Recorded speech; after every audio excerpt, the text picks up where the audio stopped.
Arratsaldeon, muy buenas tardes, ¿cómo están? Bienvenidos y bienvenidas a esta tarde de martes 29 de noviembre. Afrontamos la segunda parte de nuestros informativos aquí en Tele7 y queremos acompañarles en este recorrido por la actualidad con muchos temas que contarles y ganas de compartir este ratito con todos ustedes. Comenzando además con un aniversario, 15 años, ni más ni menos, que cumple Ikerbasque, que se celebraba ayer mismo, ayer lunes, fortaleciendo la ciencia en Euskadi. Ha celebrado esos 15 años en un acto que ha estado presidido por el lehendakari Iñigo Urkullu, con la asistencia también del consejero de Educación Jokin Bildarratz y responsables de universidades, centros de investigación y centros tecnológicos. Según palabras del lehendakari, la apuesta por la investigación es firme y es clara. Nuestro objetivo es alcanzar la convergencia con la media europea el próximo año 2023. La iniciativa, impulsada en 2007 por el Departamento de Educación del Gobierno vasco, cuenta actualmente con 336 investigadores e investigadoras de 35 países diferentes que desarrollan su labor en 24 universidades y centros de investigación de toda Euskadi. A lo largo de estos 15 años, el personal investigador de Ikerbasque ha participado en proyectos de todas las áreas del conocimiento que han dado lugar a más de 10.000 publicaciones en diferentes revistas científicas de prestigio internacional. Esta comunidad científica ha contribuido también a reforzar el sistema científico vasco, retornando al País Vasco 295 millones de euros provenientes de financiación competitiva. Además, 1.300 personas trabajan en los diferentes grupos liderados por este colectivo. Como decimos, un acto que estuvo presidido por el lehendakari Iñigo Urkullu en estos 15 años de aniversario de Ikerbasque, que ha permitido hacer balance de los buenos resultados obtenidos durante todos estos años y dar la bienvenida además a las nuevas incorporaciones, un grupo de 33 investigadoras e investigadores de todos los ámbitos del conocimiento que desarrollarán su labor en las universidades y centros de investigación del País Vasco en los próximos años.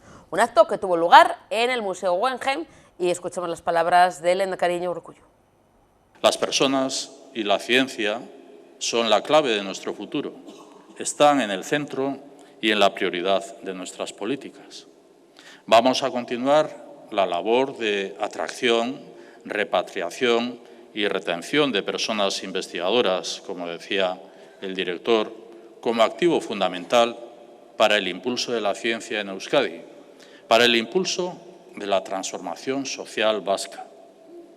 Nuestra apuesta por la investigación, por la innovación, por el talento de excelencia, por los proyectos ICUR e Ikerbasque es firme.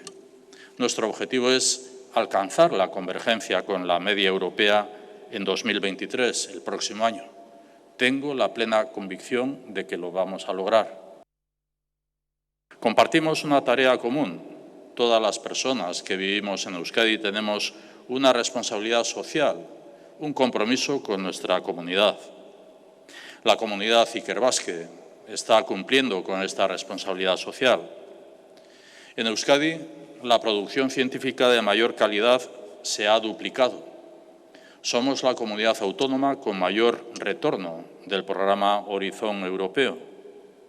Hemos alcanzado las 20 ayudas activas del Consejo Europeo de Investigación, ERC. Contamos con 9 centros de investigación de excelencia, como se ha mostrado también en la pantalla. Hemos aprobado el Plan de Ciencia, Tecnología e Innovación 2030 y vamos a lograr la convergencia europea en inversión pública en I+D este próximo año. Nuestra ciencia se ha visto catapultada por la aportación de Ikerbasque y estos años hemos comprendido mejor su relevancia.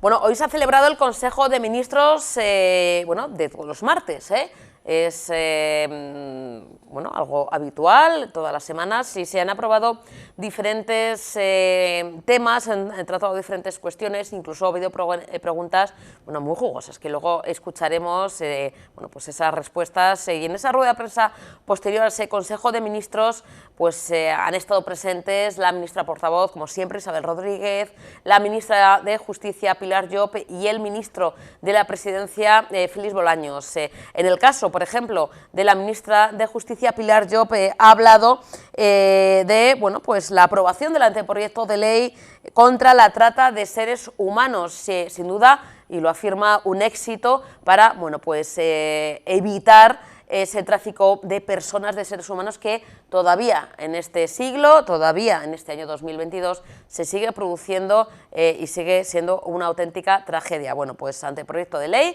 se ha aprobado hoy, seguirá a trámite y la ministra Pilar Llop ha hablado sobre este tema. Un compromiso del presidente del Gobierno, un compromiso con los derechos humanos, un compromiso casi personal que además ha permitido que impulsemos este anteproyecto de ley ante el Consejo de Ministros y al que añado también mi propio compromiso personal desde hace muchos años, que es amparar a través de herramientas legales, de herramientas institucionales que se crean a través de esta ley y también de herramientas de carácter social a personas que sufren mucho en nuestro país y también en otros países del mundo. Estoy hablando del anteproyecto de ley orgánica integral contra la trata y la explotación de seres humanos. El pasado 25 de febrero anuncié la reactivación de la Comisión General de Codificación del Ministerio de Justicia, que, como saben, es el órgano asesor del titular o la titular del Ministerio de Justicia, y junto a esa reactivación encargué a una comisión especial de la Comisión General la elaboración de un texto integral contra la trata de seres humanos y la explotación. Un texto que con ese carácter integral amparase a hombres, a mujeres, a niños, a niñas víctimas de estos horribles crímenes y que además pudiera abordar todos los tipos de trata. Y hoy el Consejo de Ministros ha dado luz verde a este anteproyecto con el que estoy segura que será un antes y un después en el compromiso con la protección de los derechos humanos y con una lucha mucho más eficaz contra las mafias de la explotación, las mafias de los tratantes, el crimen organizado. Además, el tercer negocio más lucrativo después del tráfico de armas y del tráfico de drogas, según nos informan de organismos internacionales, y que con la experiencia que hemos vivido recientemente o estamos viviendo con la guerra de Ucrania, sabemos que es necesario actuar contra estas mafias. Yo digo que además es muy especial este anteproyecto de ley porque no hay nada más importante que la protección de las personas más vulnerables y, desde luego, este es uno de esos proyectos que realmente merece la pena. Ha sido un tema prioritario no solo para mí, sino también para el resto de ministerios que han colaborado en su elaboración. Y no me cabe duda de que también será un proyecto especial para toda nuestra sociedad porque es un compromiso ético, un compromiso democrático de primera magnitud. La trata es un delito muy complejo, abarca y afecta a distintos aspectos de carácter criminal, penal, jurídico-procesal, también de ámbito social, y es fundamental que nos centremos en las víctimas, que como Estado social y de derecho que somos, ofrezcamos a todas las personas un itinerario para que quienes están atrapados, quienes se ven inmersos en estas redes, en estos círculos, puedan salir y también para luchar más eficazmente contra el crimen y evitar la impunidad. Antes de explicar lo que va a suponer este texto, quiero resaltar que se trata de un texto fruto del consenso interdepartamental que acaba con la dispersión normativa que actualmente existe en nuestro país y que ya había sido puesto de manifiesto en estudios que había elaborado el propio Consejo General del Poder Judicial y que también sigue las recomendaciones del ámbito internacional. Respecto a este esfuerzo coordinador, para llevarlo a cabo, quiero poner en valor el trabajo que han realizado los 4 ministerios coproponentes, el Ministerio de Igualdad, el Ministerio de Inclusión, Seguridad Social y Migraciones y el Ministerio de Interior, junto con el Ministerio de Justicia, lógicamente, y ha recibido aportaciones de otros 9 ministerios. Por lo tanto, 13 ministerios directamente involucrados en la elaboración de este anteproyecto. Bueno, y aunque haya ya finalizado esa campaña que, como decimos, comentábamos ayer, cada vez dura más, ¿no? El Black Friday no solamente es un fin de semana en concreto, sino que hay comercios que incluso casi lo extienden durante todo el mes. Ayer el Cyber Monday, esa oportunidad de encontrar buenos precios a través de las compras online, pero seguimos hablando del tema comercial, de las compras. Ahora enseguida, además, con todo lo que se viene encima, compras de regalos, a unas semanas vistas también las rebajas, que incluso ya vemos comercios que ponen incluso esas rebajas u ofertas adelantadas cuando tradicionalmente era a partir del Día de Reyes, en el mes de enero. Ahora ya vemos cómo esas rebajas ya se van adelantando. Bueno, todo esto hay que explicar que las nuevas tecnologías van ayudando, es lo deseable no solamente en cuanto a los usuarios, ¿no? El poder comprar de manera más rápida y eficaz, poder casi a golpe de clic desde nuestra propia casa poder hacernos con los productos, sino también los comercios. ¿Qué papel juega esas tecnologías y en este caso la inteligencia artificial para ayudar a los comercios? Pero vamos a preguntar si para las grandes empresas o también para los comercios minoristas, automatizar y trabajar con la inteligencia artificial puede ayudarles también a gestionar los stocks y poder incluso predecir los patrones de compra de nosotros, los clientes, los usuarios. Para contarnos todo esto y más, iremos hablando con él, Enrique Quintero. Él es CEO y cofundador de Data Harmony. Enrique, buenas tardes, bienvenido. Hola, buenas tardes, Susana. Bueno, un placer, Enrique, un placer y gracias por darnos unos minutitos para charlar con nosotros, con nosotras. Enrique, ha terminado, vamos a decir, ¿no? O nada, esa campaña Black Friday, Cyber Monday ayer, pero seguimos inmersos muchas veces, esas ofertas, esas rebajas anticipadas, ahora con la campaña importante, que es la campaña de Navidad. Enrique, la inteligencia artificial, que esto es algo que la gente dice, ¿y esto cómo es? Que parece de ciencia ficción, parece solo de pelis. ¿Cómo puede ayudar? Que imagino que sí, Enrique, a la hora de no solamente beneficiarnos los clientes, a la hora de también poder acortar los plazos de entrega y demás, pero también a los comercios. ¿Qué papel juega a día de hoy la inteligencia, Enrique, artificial a la hora de hablar de comercios? Pues digamos que es fundamental. Hoy digamos que los comerciantes, las tiendas en general, están inmersos en un reto, que es tratar de hacer tiendas más phygital. ¿Qué significa phygital? Significa tratar de que sean digitales y a la vez físicas, es decir, que tengan los atributos de un e-commerce, de una tienda que te proporciona inmediatez, facilidad, comodidad, pero dotándote también de la experiencia, de algo más sensitivo, de algo más social, como es ser una tienda física. Para lograrlo, básicamente, necesitamos el talento del personal cualificado, del humano, pero a la vez necesitamos también herramientas tecnológicas que nos ayuden a tener las bondades que ya tiene el mundo online. Y eso es, poder obtener tu producto aquí y ahora de una manera sencilla y incluso estimando y haciendo previsiones de qué es lo que se va a comprar antes para poder suministrarlo, ¿no? Es decir, avanzarnos a lo que va a pasar para de esa manera poder satisfacer a ese usuario y hacerle una experiencia única, en tienda física también. Esa experiencia que hemos recogido del mundo online es la que se está recogiendo ahora para el mundo físico. Y eso, Enrique, imagino complicado, porque claro, escuchando decimos, ¿cómo pueden predecir el consumo o lo que cada persona va a comprar? Es posible, es una realidad, ¿no? Sí, la verdad que somos más predecibles de lo que nos creemos. La verdad que todos nos creemos únicos, pero sí, hay patrones muy claros de nuestro comportamiento y evidentemente todo eso lo tenemos que utilizar en forma de datos para ponerlo en marcha. Lo que nos vamos a referir es que las tiendas físicas en general se han convertido un poco como en cajas negras. Explotan muy poco sus datos y al final simplemente se utiliza la información para llevar un contagio muy básico. Eso en el mundo online ha sido totalmente al contrario. Digamos que para la supervivencia de cualquier e-commerce, los datos los tiene que utilizar al máximo.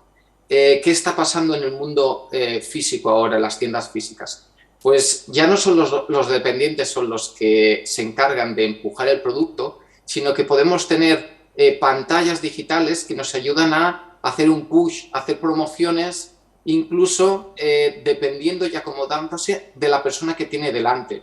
Si vemos una persona que es un teenager, un millennial, una persona de cierta edad, podemos hacer un push de ciertos productos y en otro colectivo hacer un push de otro tipo de productos. ¿Qué estamos haciendo al final? Estamos tratando de vender más sin tener que avasallar con un dependiente que nos va allí a forzarnos a que compremos algo. Es una manera más indirecta que Internet siempre ha hecho con esos banners, con esos displays, con ese contenido y que ahora lo podemos ir viendo en las tiendas.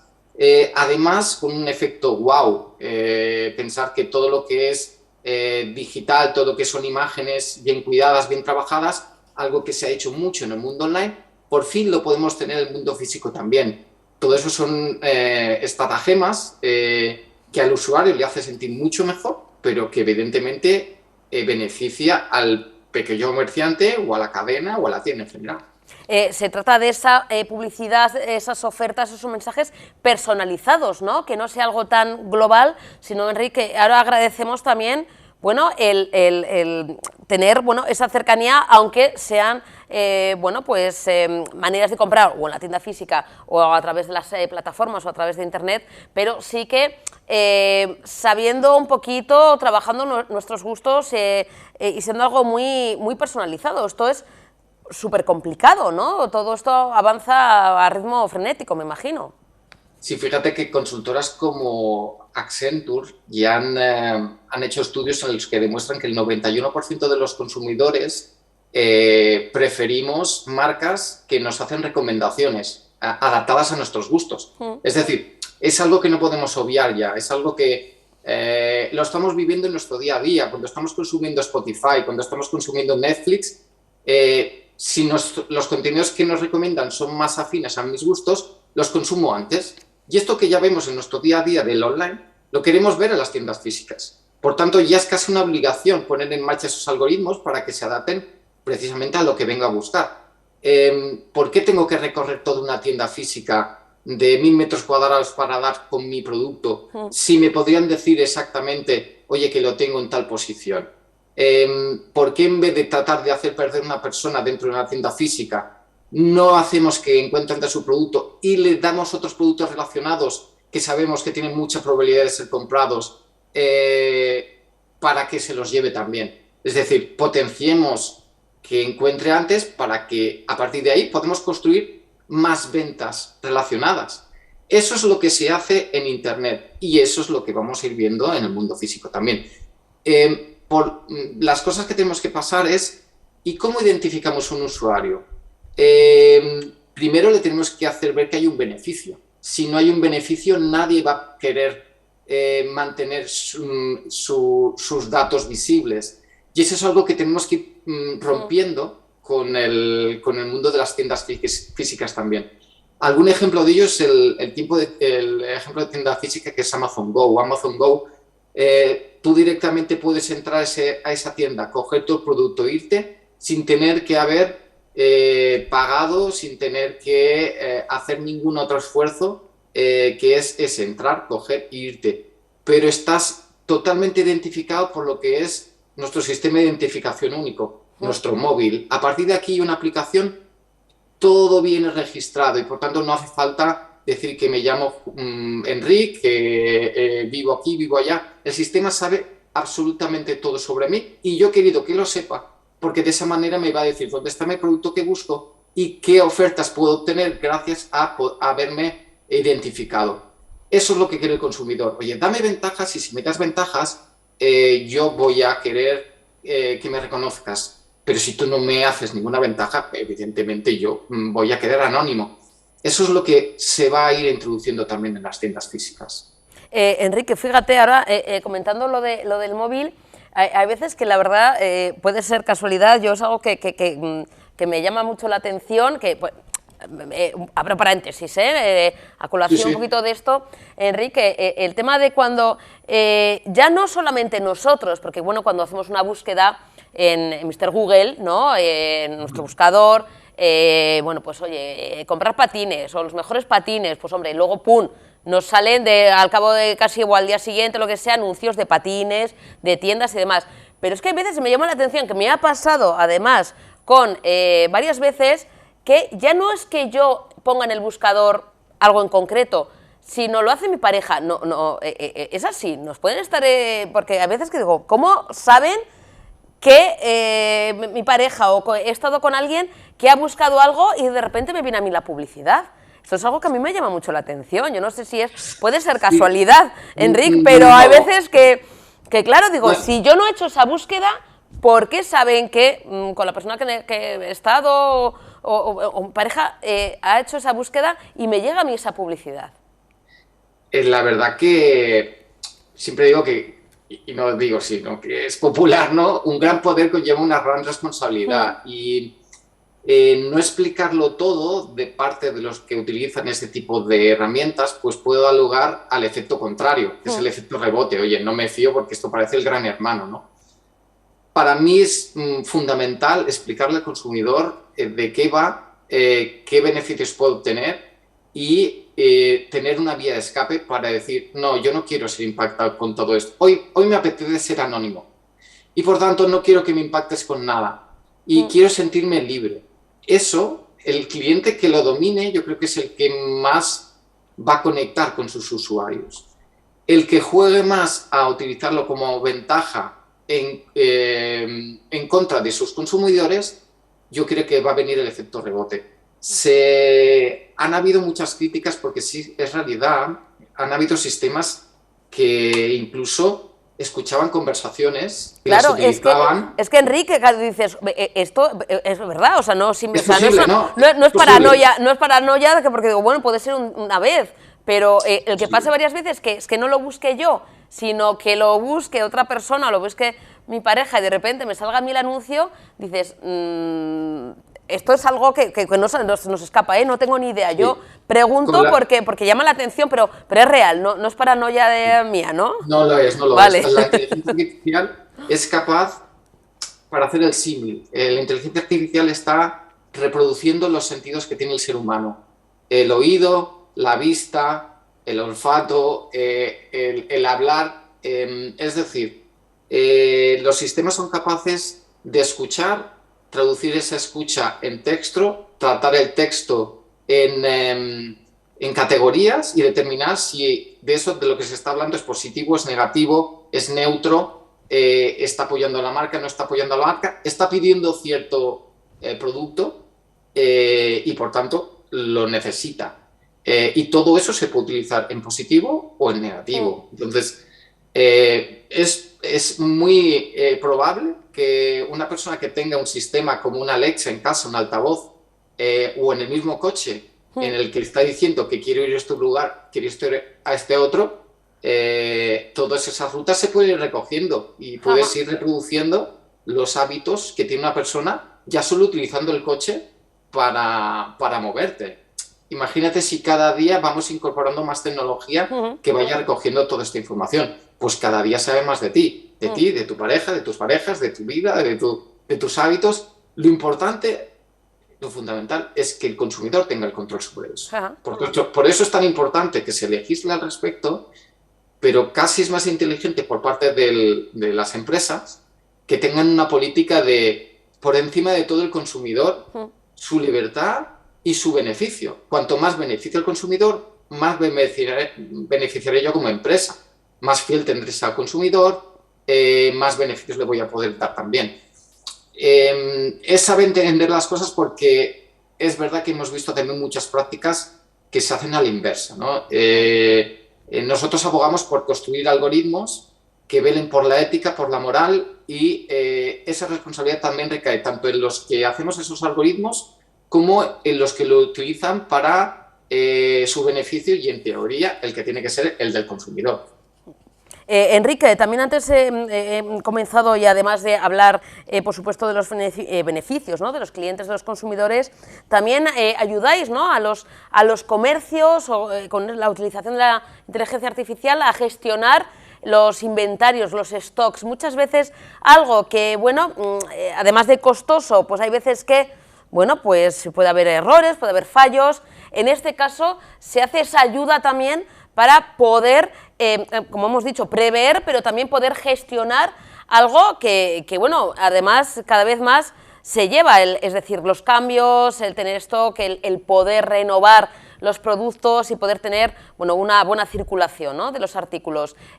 Ayuda también a comercios, y yo antes comentaba, Enrique, a comercios también minoristas, es decir, porque que no la gente tenga la idea que esto solamente es para multinacionales o grandes empresas, que yo creo que todos nos podemos hacer una idea, sino también para el comercio minorista, oye, que quiera incorporar la tecnología, la inteligencia artificial para ayudar en sus procesos, ¿no?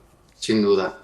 Aquí Susana, toda la razón. El hecho es que la inteligencia artificial se basa en dos cosas fundamentales, ¿no? Tener gran volúmenes de datos y tener una tecnología que los pueda tratar en tiempo real para tomar acciones, ¿no? Tú dices, bueno, entonces esto está reservado únicamente para las grandes empresas. Evidentemente son las que más se benefician, pero ¿cómo se pueden beneficiar las pequeñas?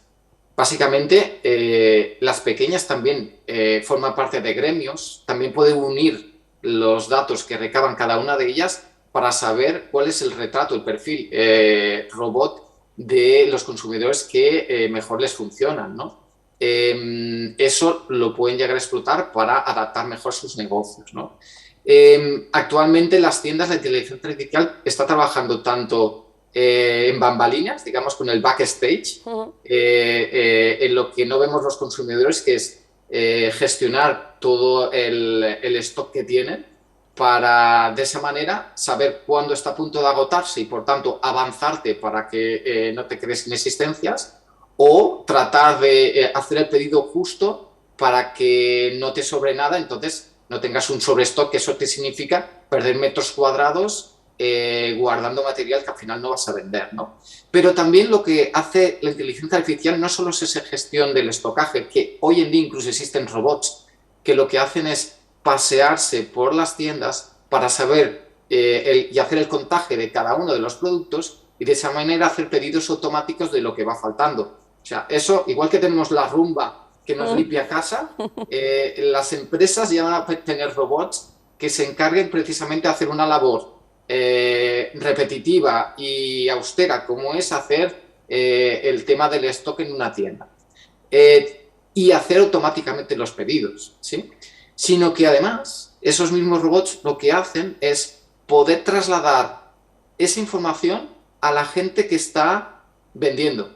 Es decir, imagínate que tú tienes un pinganillo mediante el cual el robot te está diciendo, oye, empuja más tal producto, porque si no lo hacemos nos vamos a tener un overstock durante el día de hoy.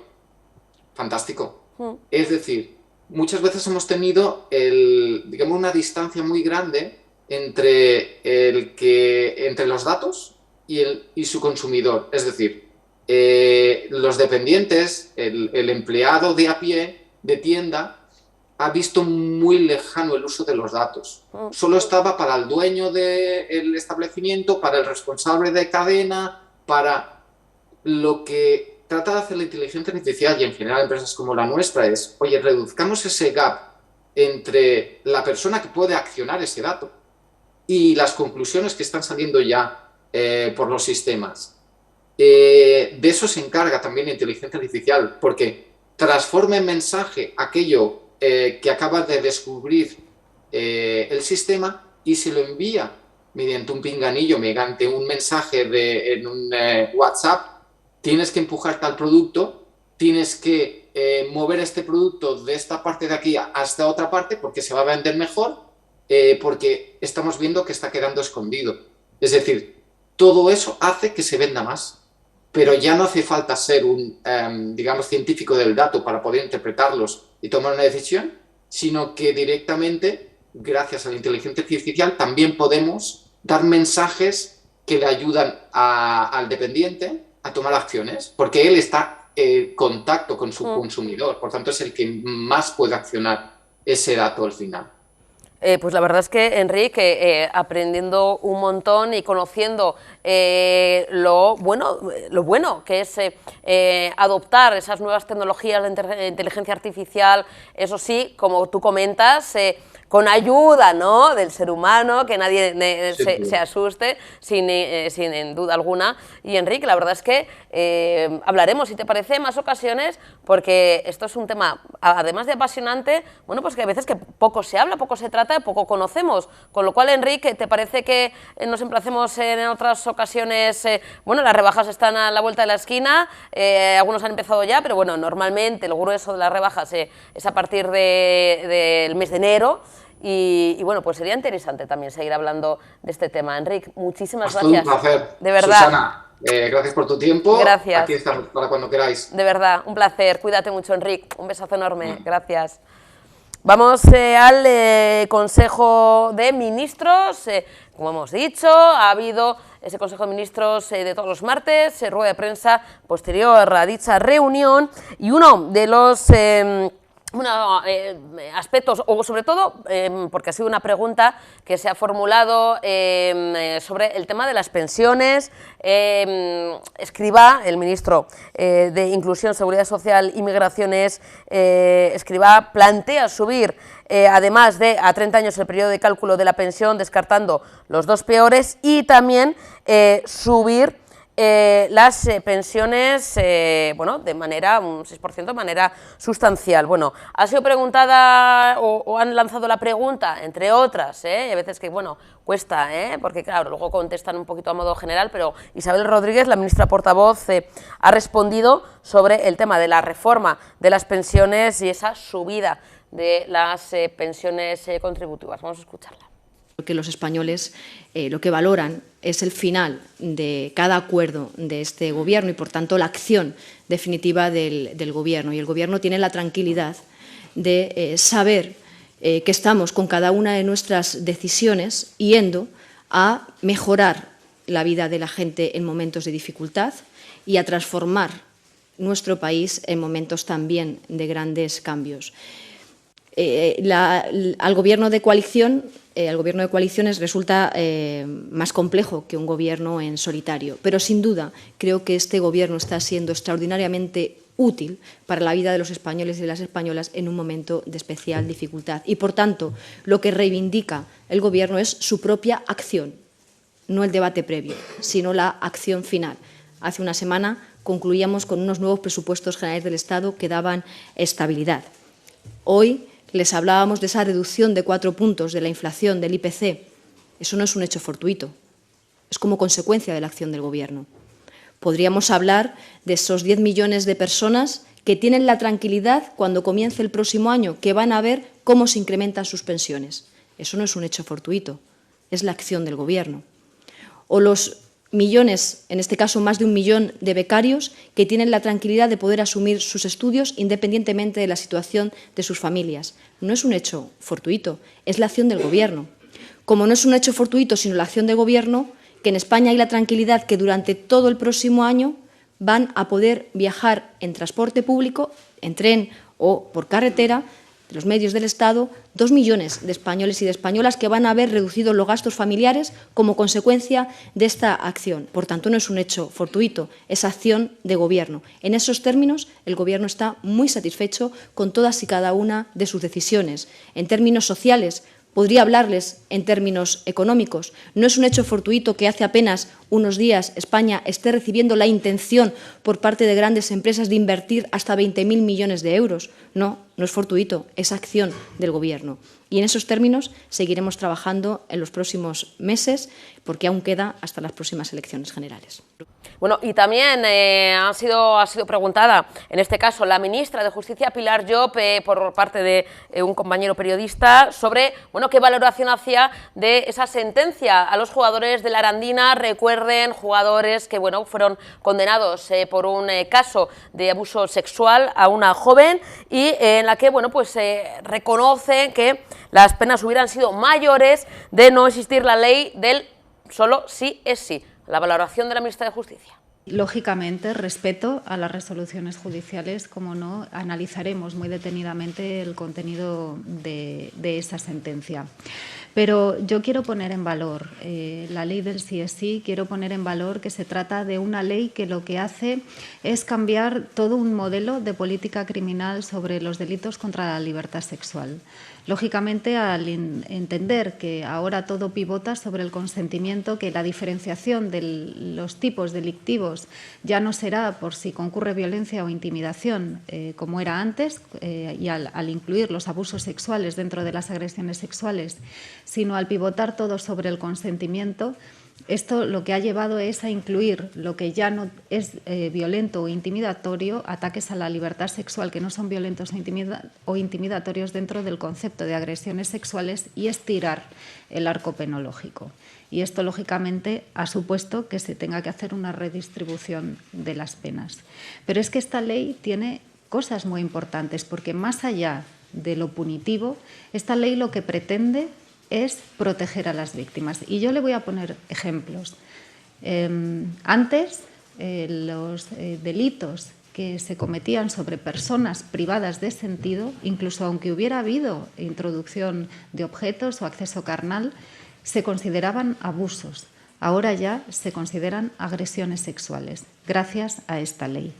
Y además tiene cosas muy importantes como son las indemnizaciones a las víctimas. Mire, indemnizaciones que reconocen el daño social, como entendido como un daño al proyecto de vida de las víctimas. Una víctima que ha tenido que cambiar sus itinerarios, que ha tenido que cambiar de ciudad como consecuencia de la comisión de ese delito, que ha tenido que cambiar, que ha dejado los estudios, que ha tenido que cambiar de su trabajo, eso ahora está reconocido expresamente en la ley como un daño social. También la pérdida de oportunidades, incluidas las educativas, de empleo, prestaciones sociales, están expresamente reconocidas en la ley. También tratamientos terapéuticos, sociales, de salud sexual y reproductiva también están reconocidos expresamente en esa ley. También se establece un fondo de reparación para las víctimas. Estado y comunidades autónomas preverán esos fondos, y además también resultantes de algo importante, que son los decomisos que se hacen en el ámbito penal de los efectos y las ganancias que se decomisan en los procedimientos penales para poder indemnizar a las víctimas. Se incluyen reparaciones simbólicas, enfoque reparador integral sobre la dignidad, la reputación de las víctimas, es decir, que evidentemente se trata de un texto que lo que intenta es proteger a las víctimas. Bueno, y tenemos al otro lado a nuestro queridísimo, amadísimo presidente del Banco de Alimentos de Vizcaya, Luis Crobeto. Luis, corazón, buenas tardes. Arratsaldeon. Buenas tardes. Buenas tardes. Bueno, Luis, podemos hacer un primer balance de la gran recogida de alimentos que tuvo lugar la pasada semana, el jueves y viernes, con el alma en un puño, porque Luis, la situación está complicada, ya lo avisabais, y yo no sé si hemos echado el resto o han sido cifras o están siendo cifras inferiores a la campaña del año pasado. Bueno, vamos a ver, hay que distinguir. Los datos que tenemos ahora son los datos de los kilos que han entregado en los distintos supermercados las personas. Y han sido en torno a 275.000 kilos, puede ser un poco más. Yo espero que podamos llegar a los 300.000, pero bueno. Y ahí, bueno, pues es una cantidad que no es demasiado elevada. Pero hay que también reconocer que, sin embargo, la calidad de los productos que han puesto es muy elevada. Es decir, que han puesto pues alimentos infantiles, han puesto legumbres precocinadas, han puesto galletas, cacao, etcétera. Es decir, que la calidad es importante. Ahora nos falta pues hacer las cuentas de cómo ha ido el tema de los bonos, que eso las cadenas nos tienen que decir qué se ha ido recogiendo en cada cadena, y luego también teniendo en cuenta que hasta el día 6 se puede seguir adquiriendo bonos alimento en las distintas cadenas que hacen campaña, o sea que ya tenemos un tiempo hasta el día 6. Y luego también hay otro hecho muy importante que estamos notando, ¿no? Y es que pues hay empresas particulares o instituciones bancarias que nos están llamando para decirnos que nos van a echar una mano, que nos van a hacer una donación. Entonces yo también eso lo uno a la gran recogida, ¿no? Porque es un poco, ha sido la noticia que ha, digamos, catalizado todo este proceso de generosidad y bueno, pues ha llegado a las empresas, ha llegado pues a otros ámbitos, ¿no? No solamente los ámbitos privados. Y luego también, bueno, pues tener en cuenta que también hay algunas fundaciones que nos van a donar o nos están donando ya productos de Navidad para que podamos repartir a las personas necesitadas para que tengan pues unas Navidades pues más alegres y con productos pues navideños, turrones, polvorones, todas estas cosas. O sea que en fin, que pese a todo, aunque evidentemente yo era muy optimista, pensaba que íbamos a llegar al 1.000.000 de kilos, pues creo que no llegaremos, pero nos quedaremos cerca. Bueno, Luis, es que claro, esto es una carrera de fondo. A veces que, bueno, los medios de comunicación, ¿no? Centramos, ¿no?, en esos días, la gran recogida, los días concretos, pero es que claro, el Banco de Alimentos de Vizcaya, y lo digo así, lamentablemente tiene la actividad durante todos los días del año, 365 días del año, y tenéis esa presencia, además ayudando a familias, que a veces incluso a gente más joven, a un perfil diferente, lo hemos comentado en otras ocasiones, Luis, que hace que, bueno, pues es 100% necesarios. A veces nos centramos en esos días, pero como comentáis, ahora llegan las Navidades, momentos también complicados para muchas familias, y el perfil, de nuevo, decir, Luis, que es muy heterogéneo, es decir, incluso yo creo que, no sé si os sorprende, que gente incluso joven que se ha quedado sin trabajo.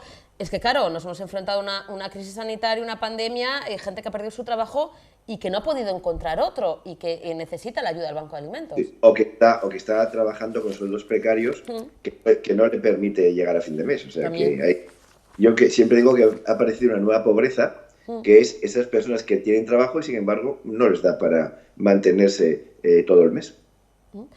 Luis, como comentas, ante la dificultad, bueno, pues esa oleada de solidaridad, incluso, bueno, pues empresas que, oye, que desde aquí chapó, que reviertan un poco también en la sociedad, en lo social, y en esa campaña, ¿cómo estuvo el tema de voluntarios, Luis? Porque es algo que también es otro, vamos a decir, ¿no?, de las patas fundamentales, básicas del Banco de Alimentos, que, como hemos comentado en otras ocasiones, Luis, oye, pues ya hay muchos voluntarios que van cumpliendo ya sus años, que tienen ya una edad y que allí están al pie del cañón y que dicen, hombre, una ayudita también de las nuevas generaciones. Sigue haciendo falta, me imagino, voluntarios, ¿no, Luis? Sí, no falta voluntarios, aunque también tengo que decir que este año hemos podido poner voluntarios prácticamente en todos los supermercados en los que hicimos campaña. Es verdad que sobre tanta gente que uno haya cogido una gripe o que otro se le haya olvidado, pues pudo haber ocurrido, ¿no? Eso, pero la inmensa mayoría estuvo el tiempo que tenía que estar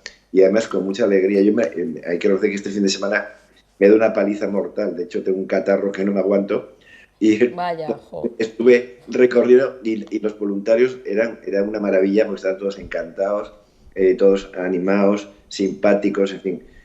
Yo salgo reconfortado todo eso, después de recorrerme en los supermercados y estar con los voluntarios y voluntarias del Peto Azul.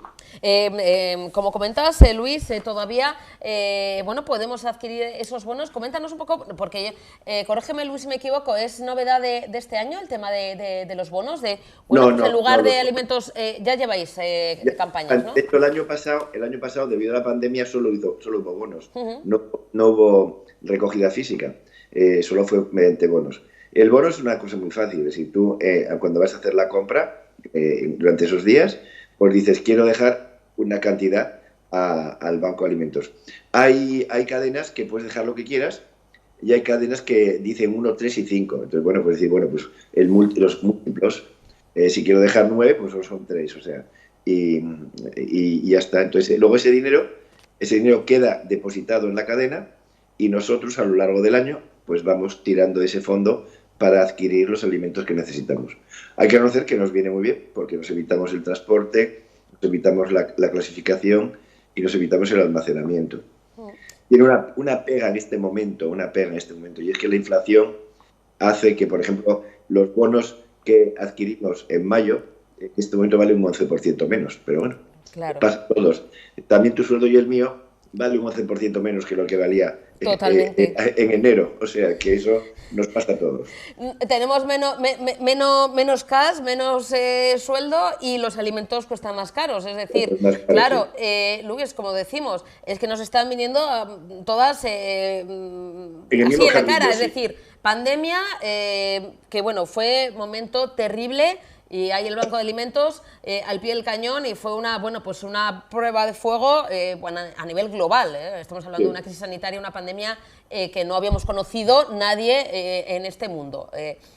Ahora de repente más o menos estamos recuperando porque hay una cierta normalidad, llega una recesión, inflación, subida incluso de hipotecas, que ya enseguida vamos a escuchar a la presidenta del Banco Central Europeo, la vida más cara, alimentos más caros, es decir, Luis, seguís siendo súper necesarios y esto... Sí, también digo que pese a todo, aunque digamos la campaña ha sido menos exitosa, entre comillas, que otros años, sin embargo el esfuerzo de la gente ha sido el mismo. Y la gente está pasándolo mal, la gente ve disminuida su capacidad de compra y sin embargo, pues oye, la gente ha sido generosa y la sociedad de Vizcaya se ha volcado y eso no lo podemos negar. Y eso lo tenemos que agradecer constantemente, ¿no? Que es un respaldo el que se hace a la labor del Banco de Alimentos de Vizcaya y a todos los del Estado, que a mí me emociona y me da mucha alegría y me da muchas ganas de seguir trabajando. Luis, antes de despedirnos, podemos decir, me imagino que los supermercados colaboradores, que como decimos, hasta el día 6 de diciembre todavía podemos adquirir esos bonos, tienen cartel en la entrada del supermercado, sabemos identificar, porque hay gente que... He visto que muchísimos hay, o sea que sí, seguirán teniendo hasta el día 6. Luis, pues daremos los datos definitivos, si te parece. Esto es un primer balance, un primer acercamiento y además animando a la ciudadanía que siga remando, que sigamos apoyando a la gente que lo necesita, que cada vez es lamentablemente más. Luis, eso sí, con ese punto positivo, que es decir, que la ciudadanía vasca apoya y a pesar de las circunstancias está ahí al pie del cañón, también los voluntarios del Banco de Alimentos de Vizcaya, y hasta el día 6 de diciembre podemos seguir adquiriendo esos bonos. Y después de esa fecha, ya cuando haya esas cifras, Luis, volveremos a conectar y daremos ese balance los oficial, generales. que espero que se desborde, que vamos, que no haya aquí ceros para poner. Eso. Luis... De todos modos, mira, sí. Una cosa que siempre digo, que el apoyo que notas y el cariño que notas de la gente, eso no tiene precio. Pues la verdad es que sí, la verdad es que el ser humano pues cada día nos sorprende y en muchos casos, la mayoría, para bien. Así que Luis, nos quedamos con eso. Los periodistas, por desgracia, siempre sacáis lo malo, pero hay mucho más bueno que malo. Sí. Y las noticias buenas son mucho más que las malas. Lo que pasa, claro, llaman menos la atención, evidentemente. Si un hombre muerde a un perro, eso es una noticia. Si un perro muerde a un hombre, eso no tiene ninguna importancia. Eso nada. Es un poco lo que pasa, que a veces nos nutrimos de lo malo, pero hay mucho bueno. Pues Luis, esperemos lo dicho, que nos superen las mejores previsiones, que sean superadas, porque tenemos hasta el 6 de diciembre para adquirir esos bonos en las mayoría de las superficies, las cadenas de supermercados, y que demos un buen balance, Luis, y que demos esa noticia, que vamos, si hace falta, no mordemos tú y yo, pero de cariño, no en el mal sentido. Luis, cuídate mucho, cuídate ese catarro. Perdóname el catarro, pero es que no hago más que... Estamos todos igual, Luis, la verdad es que, también nos está cogiendo aquí, gripe, constipados, catarros y demás. Luis, cariño, volveremos a hablar para hacer ese balance y lo dicho, que sigamos colaborando con el Banco de Alimentos de Vizcaya. Un besito, cuídate. Muchas gracias. Gracias, cariño, un besín. Vamos no sé si podemos hablar de la campaña EUPE, porque tengo aquí la chuleta. Les estoy cambiando un poco el guión a mis compañeros y la verdad es que ellos sí que me van a morder, pero me van a morder, pues no sé, Bueno, sí, tienen para morder, Iba a decir que tienen poco, pero no. Ya hay carne, ya hay carne. Campaña de apoyo al comercio local, esa campaña EUP, estamos mostrando durante estos días, bueno, pues diferentes comercios. En este caso nos acercamos a la librería San Antonio, que lleva más de 60 años en Baracaldo. Se ha especializado en libro antiguo y a la venta, además, por internet, ese comercio online. Así que desde el municipio Fabril a todo el mundo, porque vende ejemplares a países tan lejanos como Japón, Australia o Estados Unidos.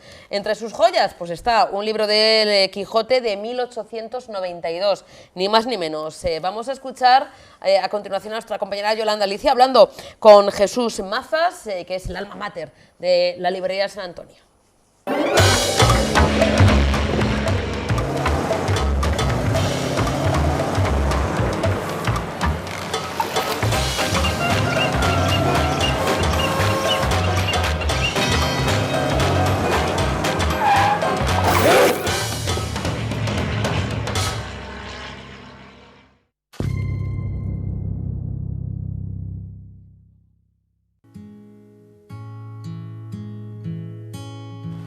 Hola.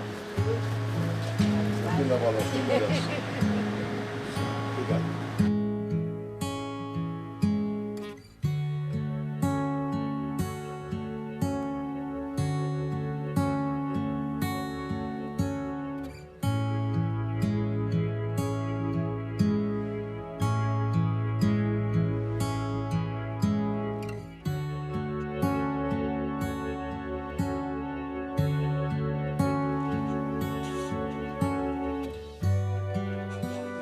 En nuestras citas con el comercio local, hoy hemos entrado en una librería o en un museo.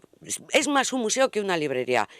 Es la librería San Antonio, en la calle Berriochoa de Baracaldo, de toda la vida. Estamos con su responsable, que es Jesús. Arratsaldeon, Jesús. Hola, Arratsaldeon. ¿Cuántos años llevas aquí con esta librería? Vamos a ver, la librería llevamos 60 años. Somos la más antigua de la margen izquierda y en Bilbao hay alguna que tiene más años que nosotros, pero de la margen izquierda somos más los decanos.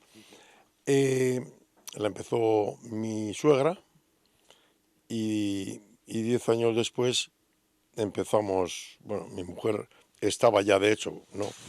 Pero bueno, cuando empezamos a salir ella y yo, empezamos a meter el morro en la librería, hace 52 años.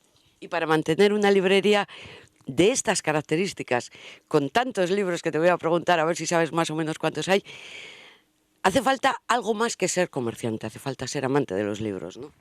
Bueno, sin duda. Nosotros hemos hecho todo el recorrido en el mundo del libro. O sea, hemos, en la pequeña librería nuestra, de las escaleritas del antiguo Matadero, al lado del Leguski, ahí empezó mi suegra y nosotros estuvimos hasta el año 81. Ya no cabíamos, los libros estaban por el suelo y allí vendíamos librería, libro de texto, papelería, prensa, revistas y Navidad y comuniones y esas cosas.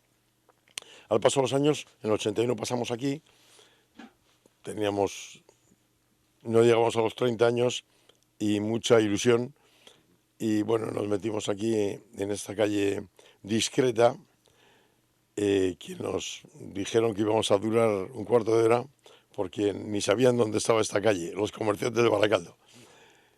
Bueno, en resumidas cuentas, que aquí estamos, hemos trabajado todo eso, hemos editado, y según vimos que el libro usado, libro viejo, y sobre todo empezamos con el resto, en el año 78, me parece que fue la primera feria del libro viejo en Bilbao, y tuvimos unas polémicas en la prensa, los libreros de la plaza, de aquí, del libro nuevo, con los del libro viejo, que eran de Madrid y Barcelona. Y bueno, pues parecían que ellos lo iban a vender a Real y nosotros íbamos a cerrar todos. Bueno, ya contactamos, nos fuimos a hacer una cosa muy vasca, ir a cenar juntos, y al calor de la comida y la bebida, pues ya congraciamos, ¿no? Y y nos explicaron cómo funcionaba, tal cual. Y yo ya me enganché a ello. Seguimos con lo que teníamos, porque había que comer, y ya el año siguiente ya estuve yo en la organización de la feria de Bilbao, en el 79. Bueno, solo hacíamos la feria del libro viejo y teníamos en la librería el libro nuevo, la papelería, todo. Y a raíz de la crisis de principios del siglo del 2000, se veía ya que habíamos pasado unas cuantas crisis, pero esta venía fuerte, pues optamos por ir abriéndonos hueco en el libro viejo y vender por internet. Como primera conclusión extraigo, os habéis especializado en el libro antiguo y además habéis optado por la venta en internet. ¿Es esto de libros olvidados? Sí, hemos vendido con el sello de Librería San Antonio, con librosycosas.com, ya cuando hicimos página, y ahora tenemos libros olvidados y también libros y cosas. Entonces, bueno, pues entramos en internet incluso un poco pronto, pero bueno, hemos resistido y aquí seguimos. Así que recuerdes, ¿desde qué país así más lejano os han reclamado libros, os han preguntado a ver si teníais uno determinado? Desde Australia. Y mandamos un libro grande, Dios Arquitecto, María Dinero, y bueno. Los australianos tienen dinero, ¿no? Y bueno, pues de Japón tenemos una clienta que entró aquí, una japonesa, y que hablaba muy bien español. Y hola, ¿qué deseas? Hola, ¿me podía enseñar unos libros? Sí, claro. Traía su lista, le voy sacando libros y seguidamente me piden euskera. Dije, esto ya empieza a ser fuerte. Y le digo, ¿sabes euskera? Sí. ¿Y dónde? ¿Allí has aprendido en Japón? No, en Donosti. Había estado 2 años en San Sebastián. Y bueno, fue un flash. Después de Japón nos ha pedido más veces. Y bueno, pues museos y cosas de esas, pues nos piden cosas. Pero ver una chinita, que diríamos nosotros, que yo aprendí en la escuela que los chinitos tenían los ojos hacia arriba y los japoneses hacia abajo, pues deduje que era japonesa, ¿no? Dijo, sí, tal. Pues, ¿y cómo te llamas? Ah, porque me dijo, ¿me puedes reservar estos libros que vendré a final de mes? Que voy a Madrid. Dije, sí. ¿Y cómo dice? Yo me llamo Ami, como tsunami. Y bueno, pues ahí quedó Ami. Y a mí se ha vuelto a Japón y desde allí te solicita. Bueno, sí. ¿Y el libro más raro que te hayan pedido? Pues es que para nosotros raros son todos y ninguno. El libro más maravilloso es el que necesita el cliente. Entonces, ese libro que mandamos a Australia de Dios Arquitecto, que es un libro muy grande, con otro libro pequeño tal, y con un disco, que lo editó Siruela, yo creo, que es raro, vaya 600 euros, y el envío. Bueno, pues y hay libros que te llaman la atención, y a veces no es por el valor, libros que no conoces, libros que igual tienen simplemente 80 años o 40, pero no los conoces. ¿Cómo cuántos ejemplares puedes tener aquí? Aquí en los locales de Berriochoa tenemos en internet, lo que está colgado en internet, 83.600 y pico.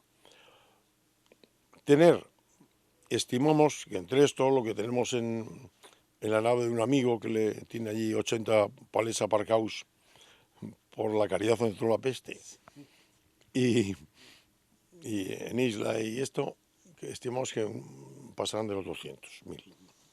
¿Cómo habéis llevado el tema de la pandemia, de la crisis? ¿Cómo veis el futuro? Muy bien. Nosotros la pandemia la hemos pasado en Isla. Aquí quedó Katia trabajando, porque trabajamos contra contra el ordenador desde fuera por internet. Sí, haciendo labor de documentación. No, metiendo libros, picando libros, metiendo libros.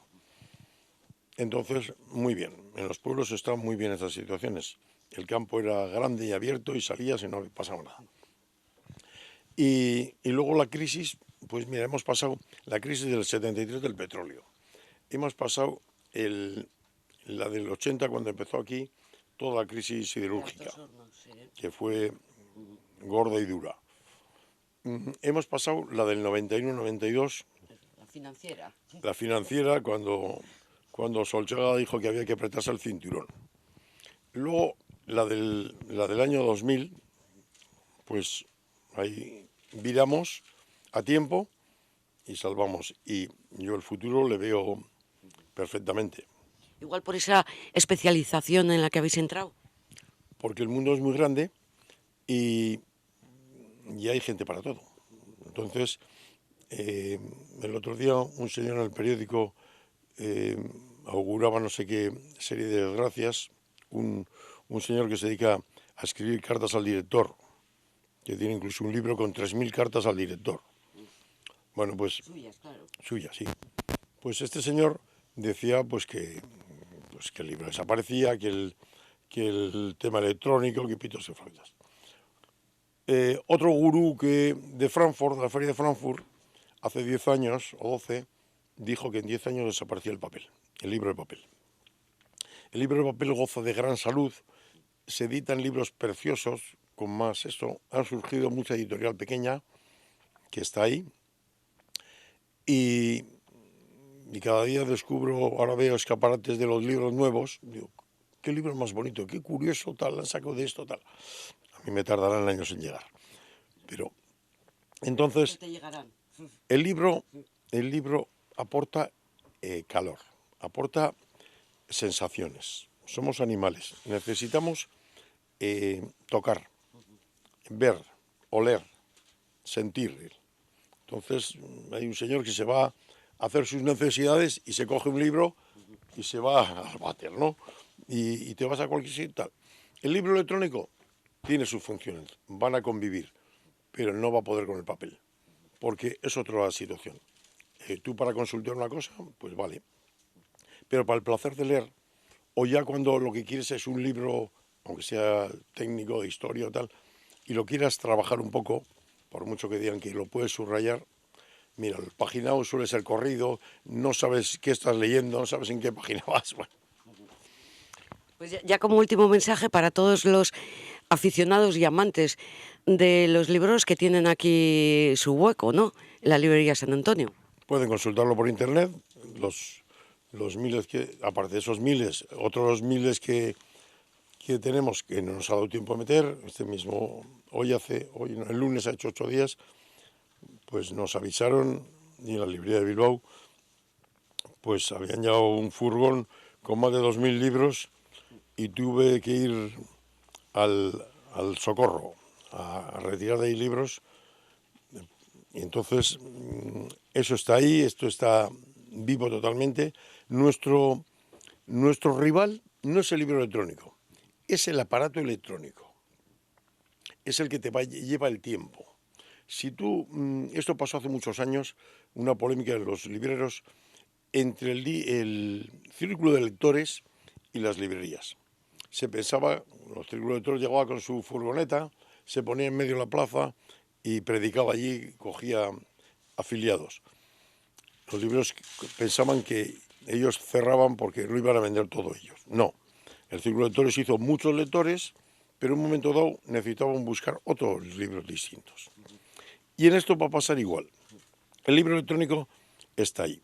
Ya hemos encontrado unas cuantas personas que compran el libro electrónico, pagan por el libro electrónico, se lo bajan y si les gusta se lo compran en papel. Eso está diciendo algo. Necesitas tocarlo físicamente. Tienes ahí El Quijote de 1892. 92. ¿Qué eran, 10 tomos o...? 6 tomos. 6 tomos. Nos falta el primero. Eso es letra caligráfica, que es rarísimo, muy raro, muy raro. Eso sí que es una joya para un coleccionista y amante, y encima es el Quijote, quiero decir que esto sí que es literatura de toda la vida. Nos llegó algún otro Quijote muy bonito también, con herrajes y tal, y con láminas, que lo vendimos, pero estamos con la secreta esperanza de encontrar el volumen, el tomo primero, que no estaba. Gracias, Jesús, suerte, y seguro que aparece el tomo número 1 del Quijote de 1890.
Continuamos en Tele7, tenemos al otro lado y es un auténtico placer recibirle, saludarle y hablar con él. Alejandro Palomas, buenas tardes, bienvenido.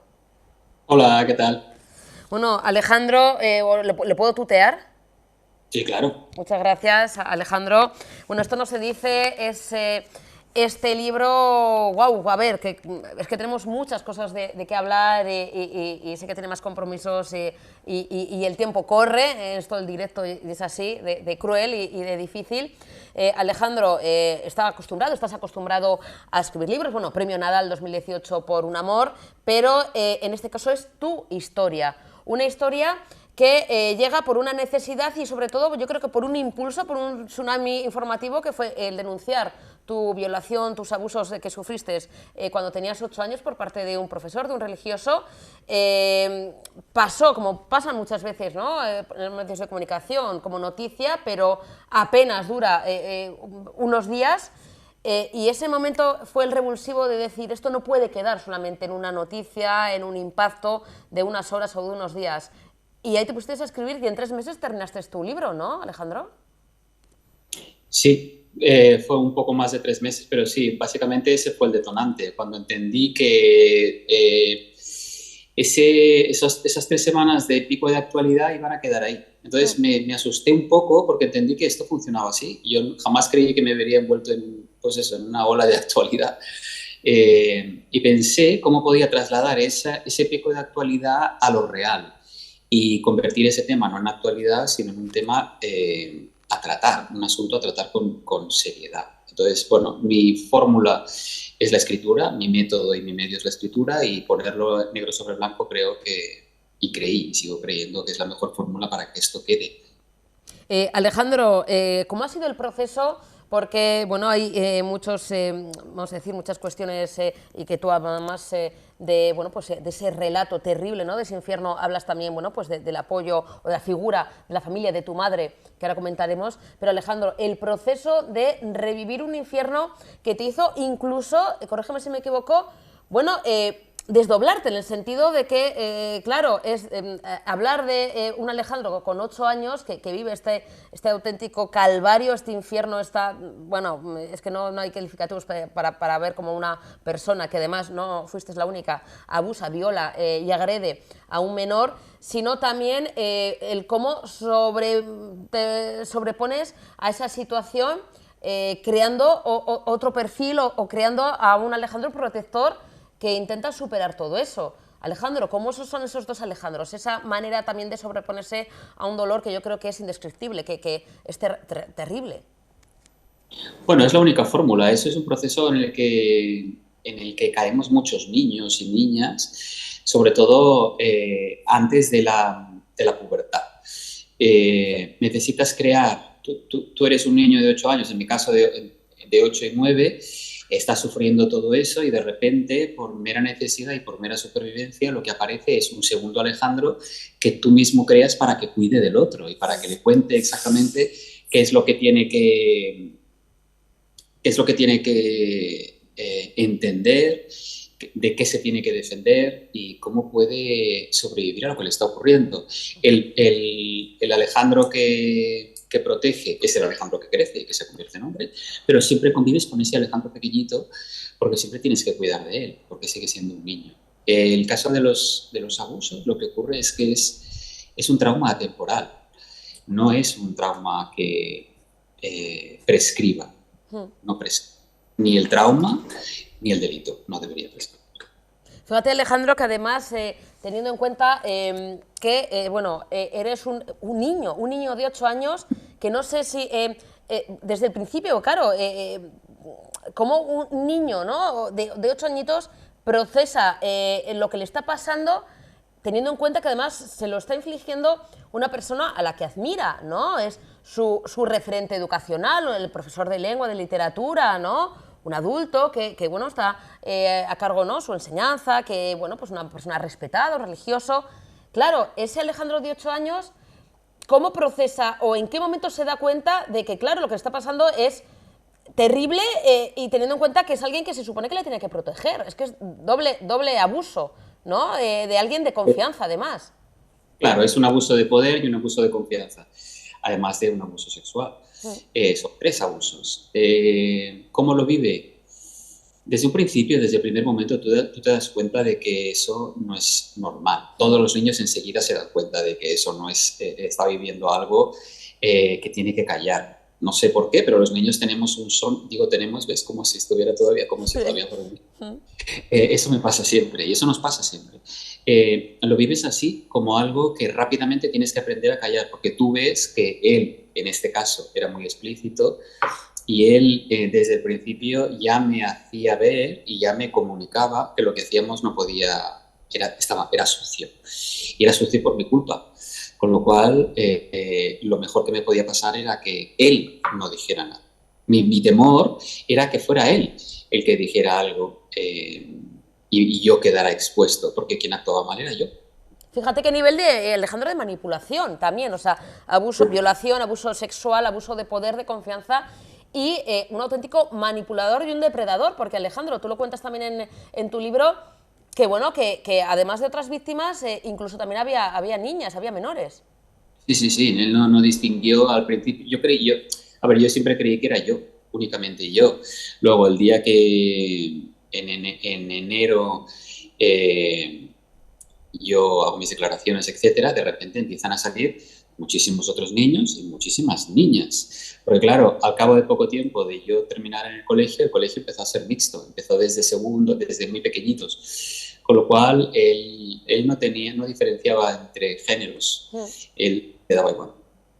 Alejandro, hablas también y juega un papel fundamental la familia, en este caso, bueno, tu madre. ¿Cómo se lo comunicas a tus padres? Se lo comunico a mi madre, no a mi padre, porque la relación entre nosotros y mi padre era un poco a través de mi madre, como pasaba en muchas familias antes. No sé si sigue pasando ahora. Se lo comunico un día que ya no puedo más, llevaba ya 1 año sufriendo esto y fue algo visceral, no fue nada pensado, fue pura angustia. Cuando un niño no puede soportar más la angustia y la angustia se convierte ya en físico, tiene que hablar, porque si no, uno cree que va a morir. Te pasa cuando eres adulto, que cuando tienes esos ataques de angustia crees que vas a morir. Bueno, pues imagínate siendo niño, que además no sabes que eso se llama así, y crees que realmente se te va a salir el corazón por la boca. Con lo cual, es un día que decido hablar con ella y se lo cuento. Y a partir de ahí, mis padres van a hablar al colegio. Y se acaba supuestamente la parte de los abusos, pero empieza otra cara y aparece otra cara de él, que es la cara del castigo por haber hablado. Que él no se explicita realmente, pero él empieza a castigarme con todas aquellas cosas que él, que me conocía bien, me hacían sufrir. Es decir, exponerme mucho al resto de la clase. O hacer todas aquellas cosas que me daban mucha vergüenza y que me ponían muy nervioso.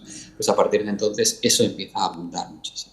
Fíjate, Alejandro, que, vamos, toda la gente que nos está viendo, escuchando, bueno, sorprende porque lo lógico, lo normal habría sido que a esta persona, además, bueno, con un testimonio, ya van los padres, hablan y denuncian esta situación, pues por lo menos, yo no sé si expulsar, que sería para mí lo lógico, expulsarle, retirarle, quitarle de la docencia, pero ya si no es eso, porque muchas veces hay ese cerrar filas, ¿no?, que seguimos viviendo todavía en 2022, a pesar de los años que han pasado, pero mínimo, el por lo menos retirarte de su contacto. O sea, es decir, claro, no es que sigues viéndole, sigue encima, bueno, pues vengándose él de la manera en la que puede, aunque no hay esos abusos, pero sí con ese sufrimiento psicológico. Es decir, incluso desde el colegio cerraron filas y creo que pidieron a tus padres, bueno, pues silencio y que no saldría de allí, ¿no?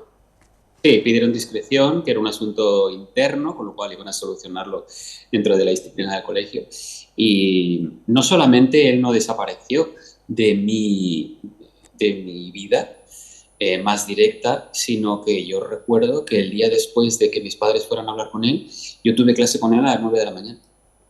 Con lo cual te imaginarás la tensión. O sea, esto es muy equiparable, aunque es peor porque eres un niño, a cuando una mujer maltratada tiene que volver a su casa, a la casa de su agresor, porque no tiene dónde ir, ¿no? Y tiene al que acaba de denunciar y que el agresor sabe que su mujer lo acaba de denunciar. Es exactamente igual, otros parámetros, otras edades, otro tipo de vínculo y relación, pero el pánico y el terror es exactamente el mismo.